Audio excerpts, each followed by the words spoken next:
नमस्कार.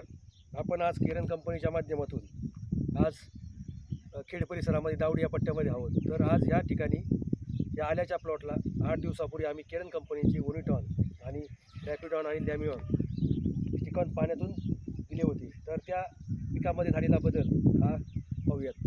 तर आज 8 दिवसापूर्वी हा प्लॉट पूर्णपणे पिवळा होता. तर आज जर पाहिलं तर या प्लॉटला पूर्ण हिरवेगारपणा आलेला आहे आणि जो करपा होता करपा पूर्णपणे गेलेला आहे आणि पीक पूर्ण हे चांगल्या पद्धतीचं आहे.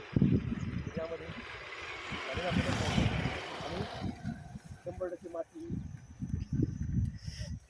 भुसभुशीत झालेली आहे आणि मुळांची संख्याही वाढलेली आहे. तर मातीचा जो pH हा चांगल्या पद्धतीत झालेला आहे. म्हणजे आज हे पीक तुम्ही पाहू शकता. त्या पिकामध्ये झालेला बदल आणि आलेली काळोखी. त्यामध्ये मिरची आहे. मिरचीची हाईट ही बारीक होती. आज जर पाहिलं तर मिरची ही उंची वाढलेली आहे आणि मिरचीमध्ये फुलांची संख्या बी जास्त वाढलेली आहे. किरण कंपनीचे ओनिटॉन आणि बाकीचे